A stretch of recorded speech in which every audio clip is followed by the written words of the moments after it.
As federal cuts to nutrition assistance programs are being debated in the nation's capital, food pantries in southern New Mexico are continuing their work in providing baskets of food to families in need. Kristen Munoz works for Casa de Peregrinos, one of the largest food pantries located in the southern part of the state. Munoz is no stranger to the struggles of hunger faced by so many in New Mexico. When I was a kid, my family struggled a little bit with food insecurity, and we were on SNAP, and we did go to food banks and stuff, and so I did get to see that from a very young age and understand that feeling of not having those resources and being worried about where your next meal is coming from.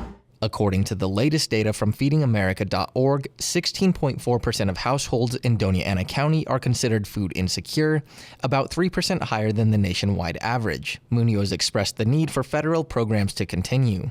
If those programs are cut, then it's a little bit less hope that's in the area, a little bit less support. And some people, that little support is all they have. So without it, they don't have anything. Supporting us is supporting the people.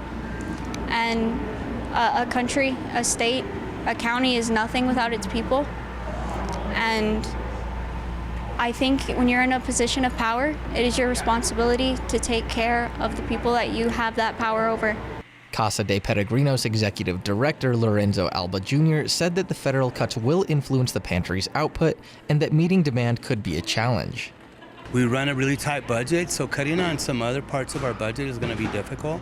So what we're going to have to do is be a little bit more aggressive on fundraising and ask the community to really help us through that piece, because we can't do it without food coming in or money coming into our organization. And that's something that I share with my staff all the time. If there's not food or money coming in every day, we're in trouble.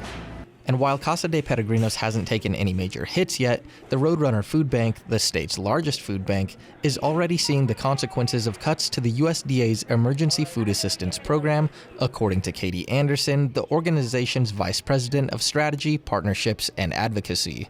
The challenge at play right now is there is no indication of when, is this food gone forever? Is it going to come back into play again?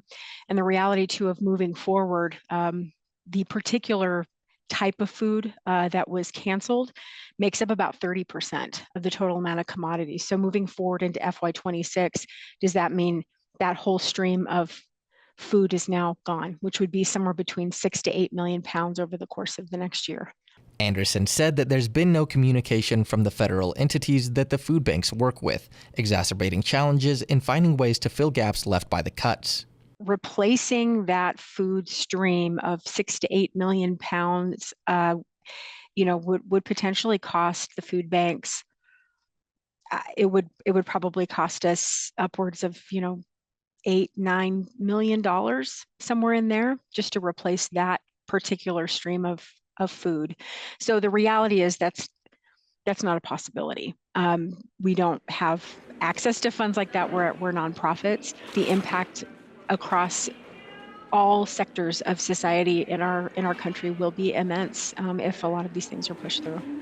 As debates over funding continue and millions of pounds of food assistance disappear for New Mexicans, it's uncertain how drastically the state's food pantries will be impacted in the coming months. For KRWG Public Media, I'm Johnny Coker.